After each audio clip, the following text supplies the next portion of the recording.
Hello, नमस्कार dear student, स्वागत है आप सबका हमारे यूट्यूब चैनल में। तो मित्रों, अब हम बात करने वाले हैं जो आपकी अर्धवार्षिक परीक्षा है 2023-24 उसमें विज्ञान का जो पेपर है वो देख सकते हैं आप यहाँ पर। पूर्णांक है 65 यानी 65 नंबर का ये आपका आने वाला है और समय रहने वाला आपका 2.5 घंटे। ठीक है? तो ये आपके निर्देश हो गए कि भई सारे प्रश्न करने अनिवार्य हैं, रोल नंबर भी लिखना ज़रूरी है और प्रत्येक प्रश्न का जो उत्तर है उत्तर पुस्तिका में लिखना है। अब आपको मैं बता देता हूँ कि कौन-सा प्रश्न कितने नंबर का, कौन से खंड में कैसे आएगा। ठीक है? तो इसमें शायद 1-2 पार्ट मिस भी किए हुए हैं, तो 1-2 पार्ट मिस की कोई बात नहीं है, वो आराम से आप सीधा पढ़ लीजिएगा। इसमें बाकी सारे प्रश्न लिखे हुए हैं, देख लेना, महत्वपूर्ण प्रश्न है सारे के सारे। तो इन्हीं पर आधारित प्रश्न आते हैं, छोटे-छोटे भी हैं, बड़े भी हैं, सारे ही हैं। तो चलिए दिखा दिखा देता हूँ मैं आपको। सबसे पहले ये देख लीजिए, अंक देख लीजिए आप, आवंटित अंक।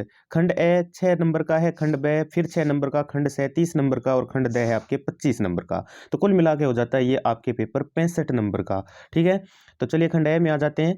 तो खंड ए में यहाँ पर आ गया हूँ मैं, जिसमें सबसे पहले है सही विकल्प का चयन कीजिए। सही विकल्प के चयन में समाप्त होने वाले प्राकृतिक संसाधन कौन से हैं? ठीक है? और दूसरा है संकटापन्न वन्य जंतु कौन-सा है और एचआईवी क्या है? ये वायरस है, कवक है, प्रोटोज़ोआ, जीवाणु जो भी है, ठीक है ना? और यहाँ पर आगे फिर रिक्त स्थानों की पूर्ति करनी है, तो अतिसारता मलेरिया जैसे रोग उत्पन्न करते हैं, मतलब इनमें से कौन-सा ऐसा है, मतलब ये देखिए लिखे हुए हैं सारे के सारे, इन्हीं में से लिखना है। केरोसिन, प्रोटोज़ोआ खींचना, तो प्रोटोज़ोआ आ जाएगा। घरों में काम आने वाला द्रव्य ईंधन, वो केरोसिन हो जाएगा और कुएँ से पानी निकालते समय रस्सी को खींचना पड़ता है, तो खींचना यहाँ पर भर दे रहे हैं हम, ठीक है? फिर अगला है आपके खंड ब में मात्र 2 ही प्रश्न हैं।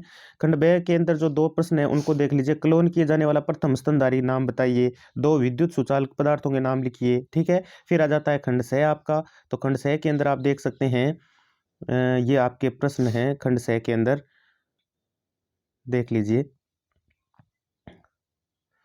तो 1 मिनट। ये है चौथा प्रश्न, देखिए खंड स के अंदर सबसे पहले। चौथे प्रश्न में हमारे जीवन में उपयोग होने वाले सूक्ष्म जीवों की 4 पंक्तियाँ लिखिए। निम्न में से कौन-सा कथन सत्य है, कौन-सा असत्य है? सत्य असत्य बताना है यहाँ पर। और हाइड्रा में मुकुलन, अमीबा व द्विखंडन का चित्र बनाओ और परिभाषित करो। किशोरावस्था और ऋतुस्राव। ठीक है? धक्के और खिंचाव के द्वारा वस्तु की गति की अवस्था में परिवर्तन के 2-2 उदाहरण लिखने हैं। और एक दोलक 4 सेकंड में 40 बार दोलन करता है, इसका आवर्तकाल और आवृत्ति ज्ञात करो।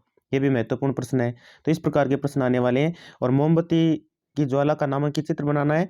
9वां प्रश्न है, निम्नलिखित ए को बी से मिलान कीजिए। यहाँ मिलान कर देना आपको। और सड़क दुर्घटना में कोई 3 कारण लिखो। तो ये सड़क दुर्घटना वाला मेरे ख्याल से काट देना चाहिए आपको। इस बार आपके है नहीं।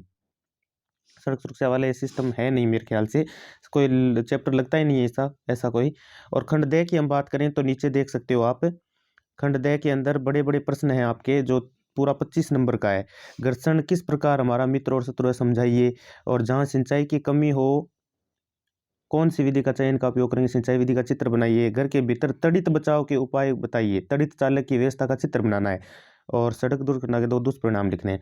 अब आपके वो परावर्तन परावर्तन के परावर्तन अपवर्तन वाला पाठ लगता है। अपवर्तन का है शायद आपके। तो अपवर्तन के कोई 2 परावर्तन के नियम या अपवर्तन के नियम पूछेगा आपको, वो वाला पार्ट इसमें मिस है, ठीक है ना? एक पार्ट और भी है, वो भी मिस है, तो उससे आप प्रश्न देख लीजिएगा अपने हिसाब से। ठीक है मित्रों? धन्यवाद।